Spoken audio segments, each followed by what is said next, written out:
Hello students, example 36 chapter 7 integration से important question है। कह रहा है इंटीग्रेशन करो एक्स की पावर 4 माइनस एक्स का होल पावर 1/4 अपॉन एक्स की पावर 5 इंटू डी एक्स। तो कैसे हम इंटीग्रेट करेंगे वो जानते हैं, वो सीखते हैं। देखो, आपके पास दो ऑप्शन है। देखो, न्यूमरेटर में आप एक्स कॉमन ले सकते हो, ठीक है। लेकिन अगर आप एक्स कॉमन लेते हो, जब आप एक्स कॉमन लोगे तो ये पावर 1/4 भी इसके साथ बाहर आएगी, क्योंकि जो ये एक्स है, दोनों एक्स के लिए पावर 1/4 है ना, स्टम के लिए भी और स्टम के लिए भी। तो जो भी चीज़ कॉमन आएगी उसमें भी तो वो ये वाली पावर चढ़ेगी 1/4, तो ये पावर 1/4 बाहर आ जाएगी।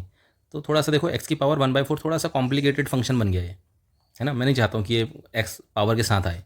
तो हम क्या करेंगे, हम इसमें से एक्स बाहर नहीं निकालते हुए हम इसमें से एक्स की पावर 4 बाहर निकालेंगे। क्या करेंगे, दोनों में से एक्स की पावर 4 बाहर निकालेंगे। देखो क्या होगा 4 बाहर निकालने से, बहुत ईजी हो जाएगा। तो जब मैंने एक्स की पावर 4 बाहर निकाला, तो जब एक्स की पावर 4 बाहर निकाला यहाँ से, तो यहाँ तो देखो 1 बचा, ठीक है। लेकिन जो एक्स की पावर 4 बाहर आएगा उसके साथ ये 1/4 भी लगेगा मल्टीप्लाई में। ये मल्टीप्लाई में ये 1/4 भी चलता हुआ आएगा बाहर, ठीक है। ओके, तो यहाँ तो एक्स की पावर 4 रहा, मतलब एक्स की पावर 4 बाहर आ गया 1/4 के साथ। तो एक्स की पावर 4 की जगह 1 माइनस यहाँ एक्स की जगह यहाँ पे कैसे कॉमन लेंगे हम। तो इसके लिए हमें क्या करना पड़ेगा, क्योंकि मैंने एक्स की पावर 4 मैंने कॉमन लिया था, तो यहाँ मुझे एक्स की पावर 4 से डिवाइड करना पड़ेगा, ठीक है ना। ओके, और पावर 1/4 चली रही है और डी एक्स अपॉन एक्स की पावर 5। अब देखो कितना ईजी हो गया। क्यों ईजी हो गया, देखो जब मैंने कॉमन लिया था 4 से 4 कैंसिल हो गया, तो इसका मतलब है एक्स मेरा बाहर आया, है ना।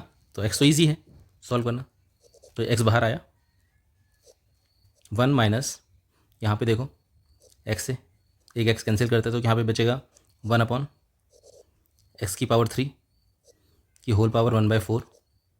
डी एक्स चल रहा है, चलने दो, और डिनोमिनेटर में एक्स की पावर 5 चल रहा है, उसको भी चलने देते हैं। अब यहाँ देखो एक एक्स से एक एक्स कैंसिल हो गया, तो पावर 4 बचेगी। तो सही तरीके से लिख लेते हैं इसको हम। हमारे पास इंटीग्रेशन बचा 1 माइनस 1 अपॉन एक्स क्यूब की होल पावर 1/4 डी एक्स, और अपॉन में क्या चल रहा है, एक्स की पावर 4 चल रहा है। तो बस अब इसमें हम देखो इस पार्ट को हम टी मान लेंगे और हमारा ये इंटीग्रेशन ओवर हो जाएगा। देखो मैं यहाँ पे लिख रहे हैं 1 माइनस 1 अपॉन एक्स क्यूब को मैं टी मान रहा हूँ, ठीक है। क्यों मान रहा हूँ, क्योंकि जैसे मैं इसको टी मानूंगा तो मेरे पास डिफ्रेंशिएशन करने के बाद डी एक्स और एक्स की पावर 4 बनेगा। देखते हैं कैसे।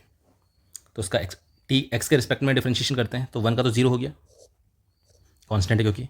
और यहाँ पे d/dx ऑफ एक्स की पावर 3 ऊपर चले जाएगा, तो एक्स की पावर -3 का होगा, और राइट साइड में टी का डिफ्रेंशिएशन एक्स के रिस्पेक्ट में है ना, यहाँ तो 0 हो गया। ओके, तो इसका क्या आएगा, d/dx ऑफ एक्स की पावर n का फॉर्मूला हम लगाएंगे, तो इसका रिजल्ट क्या आएगा, माइनस तो चल ही रहा है n जो कि -3 है, x तो x ही है, n -1 है ना, nx n-1 से इसका जो रिजल्ट आया वो आया -3x -3 और dt/dx चल ही रहा है।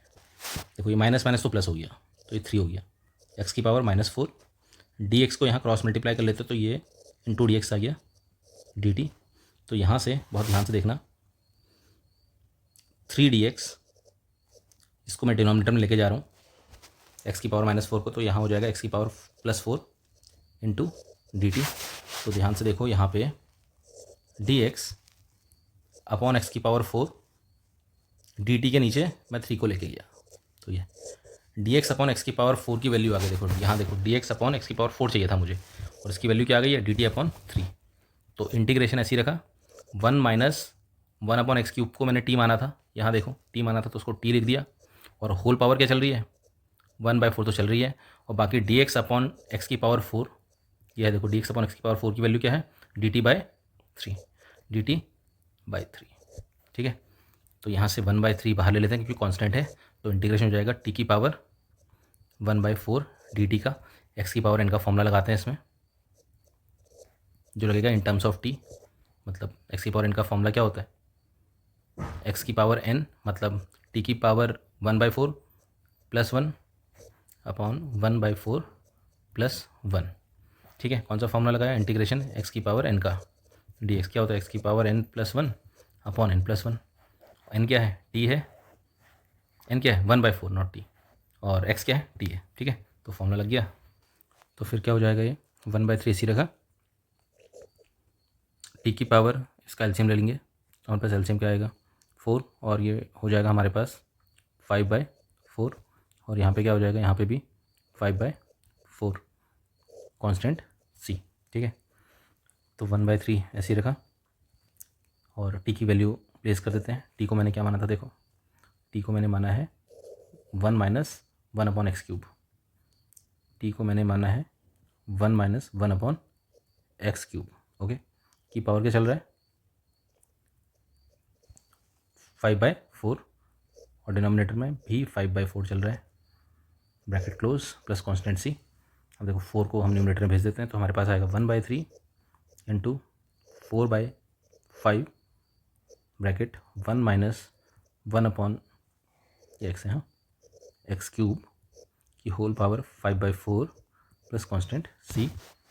तो 4 upon 5 3 15 bracket 1 - 1 upon x cube की होल पावर 5/4 प्लस सी। ठीक है, ये हमारा फाइनल आंसर आ गया। Okay, thank you.